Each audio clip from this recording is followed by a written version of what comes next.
to not learn more about these books in June is homophobic. I checked.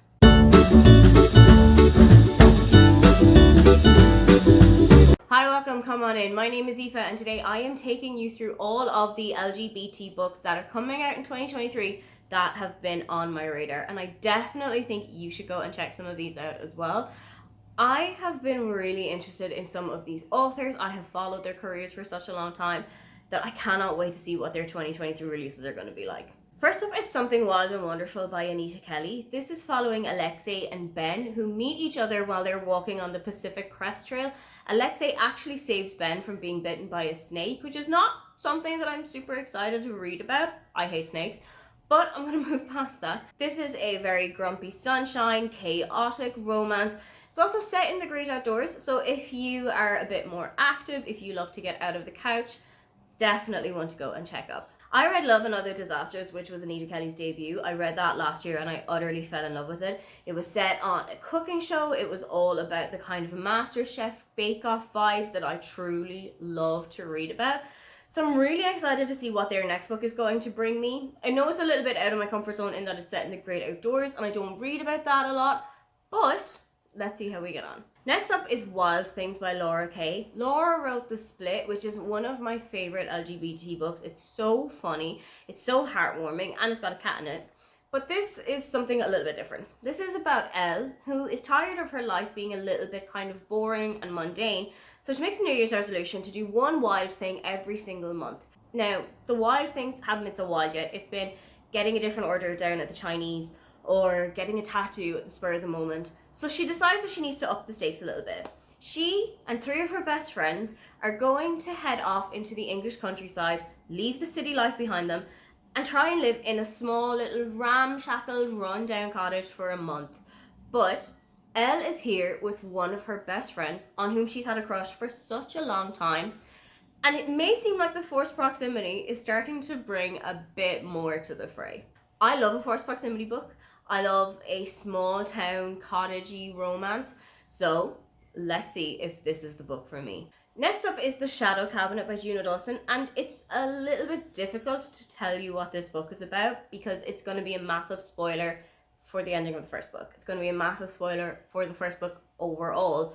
But you are following a young coven of witches, one of whom is transgender, and you are watching her kind of come to terms with life as a transgender witch, the oppression and the transphobia that she's experiencing, which was quite rife in the first book as well. And I have a feeling it's going to continue in a bit of a thread in a similar way in the second book. I really love Juno Dawson's writing. I'm not a huge fantasy girly, but I really loved Her Majesty's Royal Coven, so I'm really hoping that this is going to hit the same heights too. Next up is The Fianc First by Alexandria Bellefleur. I read this back in April and I absolutely adored it. It is about Tansy and Gemma, who are fake dating each other to get their families off their backs, to get their business back on track, to get a business loan to restart their businesses. And of course, real feelings start to come into the fray, but while you're getting there, there's so much hijinks.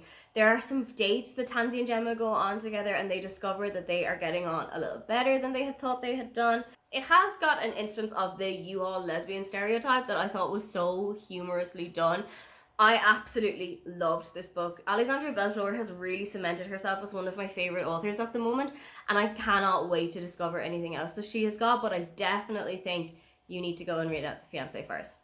Next up is Iris Kelly Doesn't Date by Ashley Herring Blake, and as you can tell from the title, this is about Iris Kelly. She's the third friend in Bright Falls that we are going to be following, and Iris is kind of down on her luck at the moment. All of her friends are in couples, all of her friends are in really happy and healthy relationships, but she's not feeling the love in the same way. She usually ends her nights out crying in a lift on the way home until she meets Stefania and they really hit it off at the bar, and Stefania comes back to Iris's. And they don't see each other for a really long time after they've hooked up until Iris signs up for a local theatre group and finds Stefania is on the call sheet. This then evolves into a fake dating situation, which is my all-time hands down favourite trope. So I am so excited to see how this goes. And I know that Ashley Herring Blake works for me. I know that her writing style is something that I'm so into.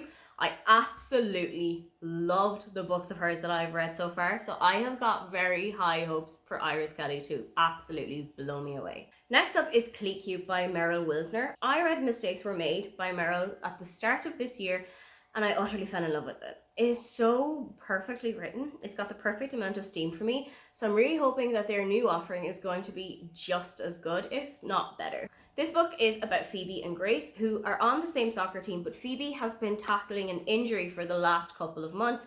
So she hasn't been playing, she hasn't been training, and her spot at the team is being eyed up by Grace at the moment.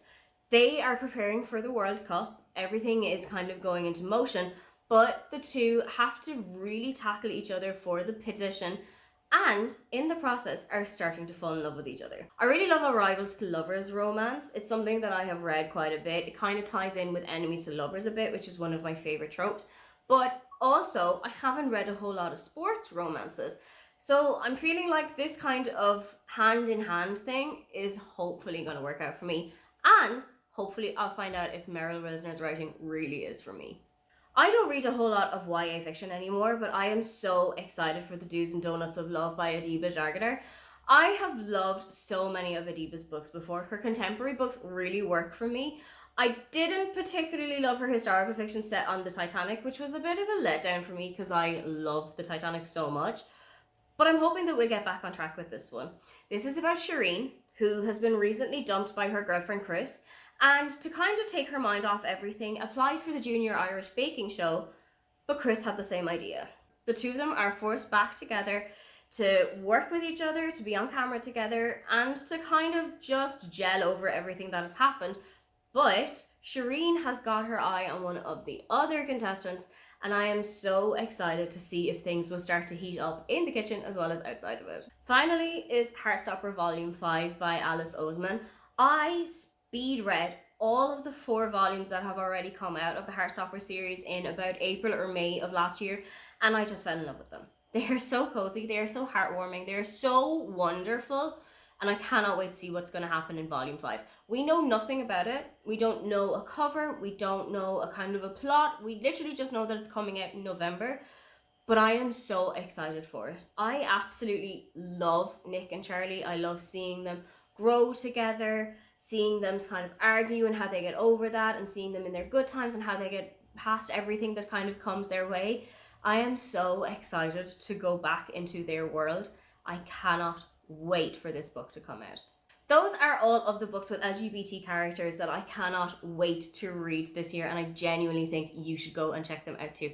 What book with an LGBT character has really blown you away this year? If you'd like to leave me a comment but you can't think of anything you'd like to say, then just leave me some coloured heart emojis. Don't forget to like and subscribe because I have new videos up every week.